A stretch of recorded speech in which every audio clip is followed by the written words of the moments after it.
Huyo kijana Ndindi Nyoro ni kiongozi, ni kati ya hawa vijana ambao na walea, na ni kazi yangu kulea hawa viongozi. Saa zingine kidogo wanaregea hapa, mimi nawafundisha namna hii.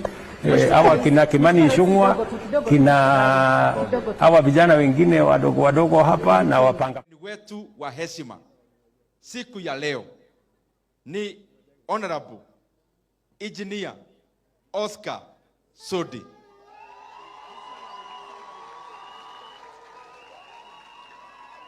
Leo naona hata hapa Murang'a amemwambia vijana wengine hapa watagereza kahwirubaro, watu wajifiche hapo, wanajifanya hawataki Kasongo, lakini ni watu ya Kasongo na ni hwirubaro ya Kasongo. Mutakubali watu ya Murang'a?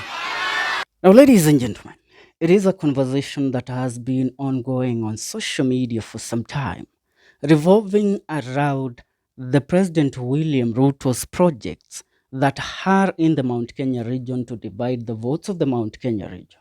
And a name has currently surfaced for a few days, or let me say a few weeks, the name of Kiharu Member of Parliament, NDIDI NYORO. As we speak right now, it is about 1 year and a half before the 2027 general election.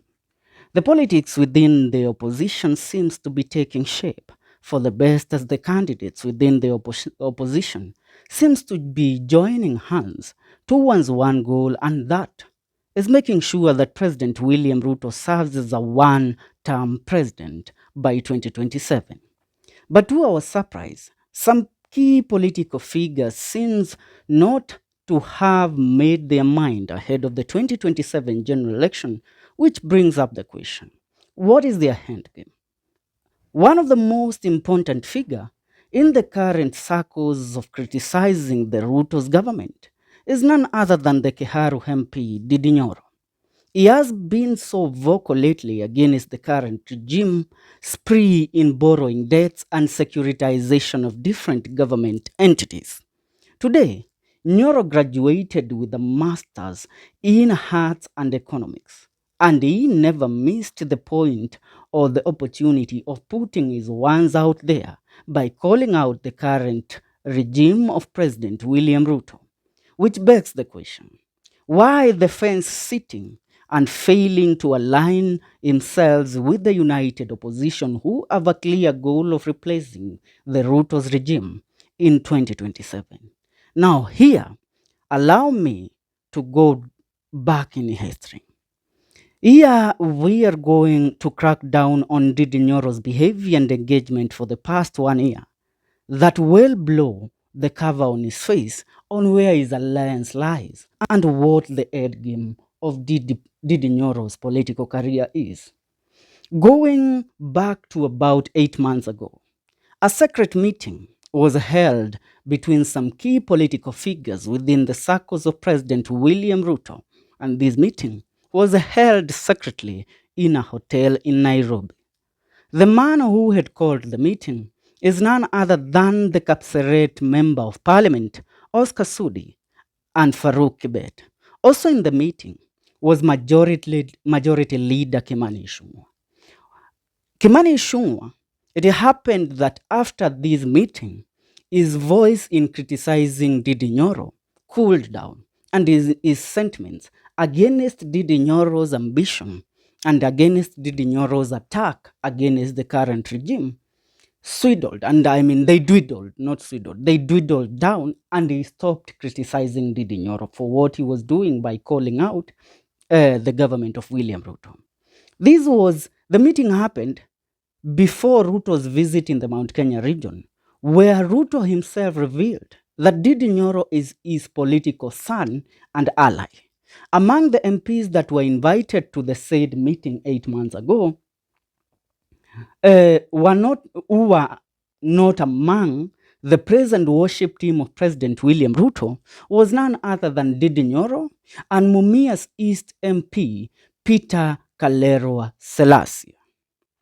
About a month later, after the said meeting, Mumias East MP Peter Selassie, who was a great critic of Ruto's government, changed his tactics and declared his bid for presidency, which saw the birth of a rumor of what had happened at that pro-Ruto meeting.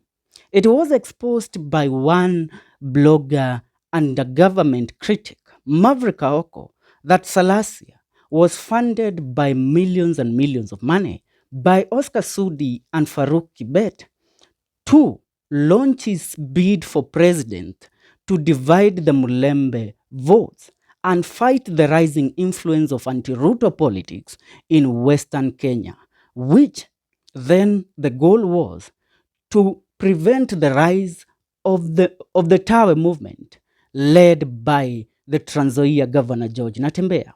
But it seems the gamble has crumbled down to the ground for Peter Salasya's presidential bid in the Western region. It has currently flopped completely, as currently we know Peter Salasya was one of the rising MPs in the Kenyan politics. He has become a nobody. Currently, nobody even cares about what Peter Salasya does. But before that meeting, before the launch of Peter Salasya's presidential bid, the young man was a very influential political figure in the circles of politics of the Republic of Kenya. Allow me to go back to NDIDI NYORO. After meeting with Sudi and Farouk and one Kimani Ichungwah, few weeks later, he held a meeting with the Embakasi East Member of Parliament, Honorable Babu Owino. And Babu Owino went ahead to post pictures of the both of them, where he revealed a possible bid for presidency for the two top MPs in the Republic of Kenya, who are NDIDI NYORO and Babu Owino. Now, in correlation to this, a person that has been rumored to have been a Ruto's mole in opposition camp, who is Githunguri Member of Parliament, Gathoni wa Mushomba, started off the Third Force Alliance, popularly known to Kenyans as the Kenya Moja Alliance, that has recently incorporated most of the Ruto's critics within the ODM party, starting with the ODM party Secretary General, Nairobi Senator Edwin Sifuna. Also, among those in the said coalition of that force is Babu Owino and Caleb Amisi, the MP of Sabauti. Now, recently, the picture has become clear. The MPs in the said That Force Alliance are meant to unveil their presidential candidate from the Mount Kenya region, who is none other than NDIDI NYORO, and his running mate is expected to be Babu Owino.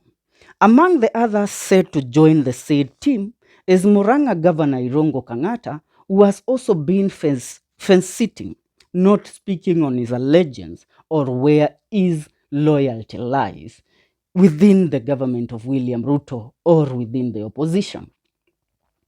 But you might ask, how will this team field a presidential candidate yet they don't have a party? Now allow me to tell you the truth about what happened in the meeting 8 months ago. A party sponsored by the state was formed, and it had to remain a secret until when the time was right to launch it, or when the time was right to unveil the party. The party is said to be launched in early 2026, with Nyoro as its party leader. And that's why Nyoro has rejected calls from the Mount Kenya people to join the newly launched party in the region, that is the DCP party, led by Honorable Rigathi Gachagua, the former DP of the Republic of Kenya.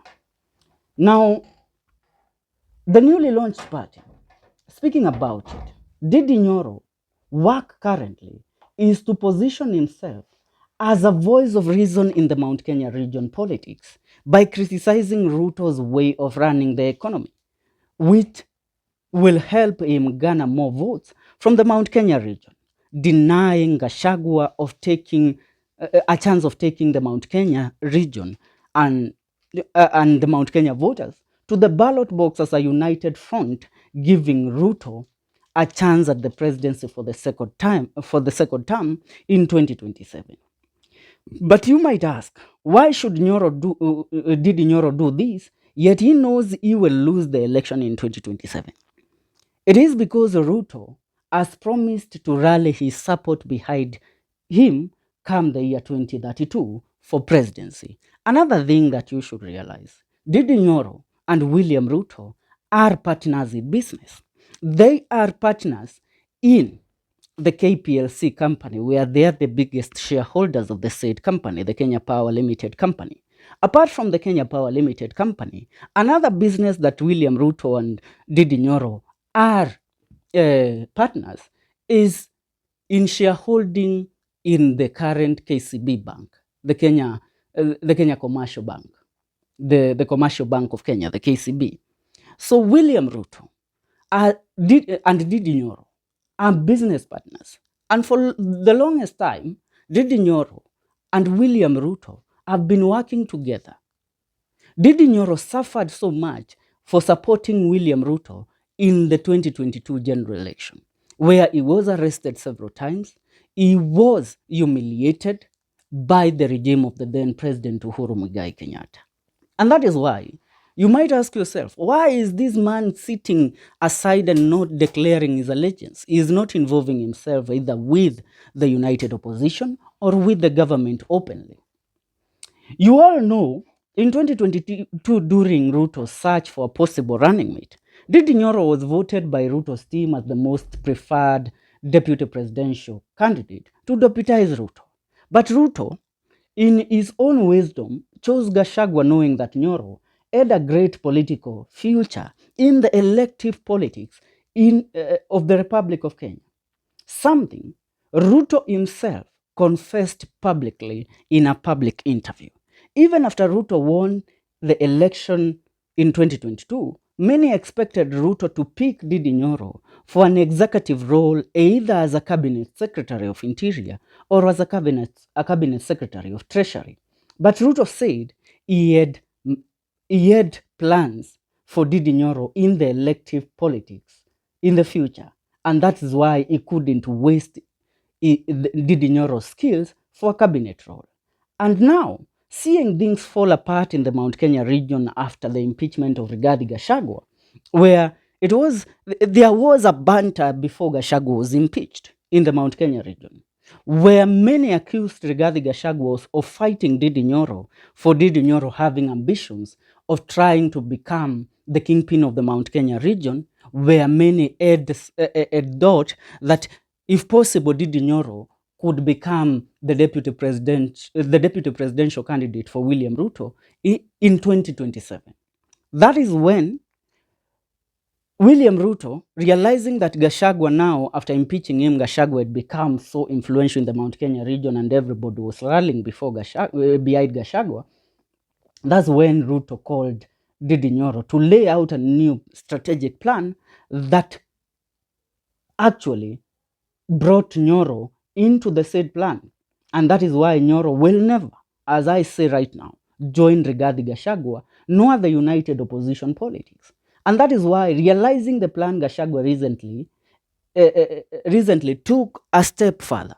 After doing his due diligence and waiting for Ndindi Nyoro to align himself either with him or with the government, he realized Ndindi Nyoro is not going to take a side right now. Ndindi Nyoro is not going to involve himself either with the united opposition or either with the government. He will remain on the fence, awaiting when the time is right for him to launch his political career and his bid for presidency come the year 2027. Main purpose for this is to divide the Mount Kenya region votes, and that is a plan that was hatched before Ruto visited the Mount Kenya region, where you remember Ruto being asked why he and Ndindi Nyoro are not talking and they are not seen together. Ruto claimed that you cannot brew a difference between him and Ndindi Nyoro, for Ndindi Nyoro is his political son and William Ruto is preparing Ndindi Nyoro for greater things. Now many asked, what are the greater things that William Ruto is preparing Ndindi Nyoro for? That is to make sure Nyoro runs for president in 2027, which we know he won't win, but he will divide the votes of the Mount Kenya region. And that is why you saw Gachagua speaking last week, where he pointed out that William Ruto has formed a Kawilbaro in the Mount Kenya region, more so in Murang'a County, where he is telling the people of Murang'a that they have never led the government. The leaders who come in from the Kikuyu community always come either from Nyeri or Kiambu. Now, he has a Kawilbaro that comprises of the leaders of Murang'a County that will actually be brought forward as possible presidential candidate in 2027 to divide the votes of the Mount Kenya region. Yes, that is what Gachagua said. And that expose actually speaks in volumes. Nyoro, as many might ask or maybe predict, soon he is going to align himself with the said Third Force Alliance, which is led by Gathoni Mushomba, which incorporates Sifuna, Babu Owino, Caleb Amisi, and also in the said mix incoming there is none other than the Murang'a governor, Irungu Kang'ata, where this team will launch and will bring and crown NDIDI NYORO as their flag bearer. But behind the charade of the said team is the funding of William Ruto and his men, Oscar Sudi, Farouk Kibet, and Kimani Ichungwah, with the master plan to divide the Mount Kenya region votes to make sure that Rigathi Gachagua and co. don't actually win against William Ruto in 2027. Now, I have blown the cover. The ball is yours to actually weigh on this analysis and tell me what you think. Because if you go to search, you will actually realize that the said meeting between Nyoro, Peter Salasya, Kimani Ichungwah, Farouk Kibet, and Oscar Sudi happened. And also in the meeting was rumored to be the MP of South Mogirango and the majority whip in parliament, Silvanus Osoro. They came up with a plan to divide the Mount Kenya region votes. Nyoro will stand as a presidential candidate. For now, that's what's up. Leave a comment on the comment section. Tell me what you think about this analysis. And please don't forget to subscribe. See you in our next video. This is the Kenyan Daily Report.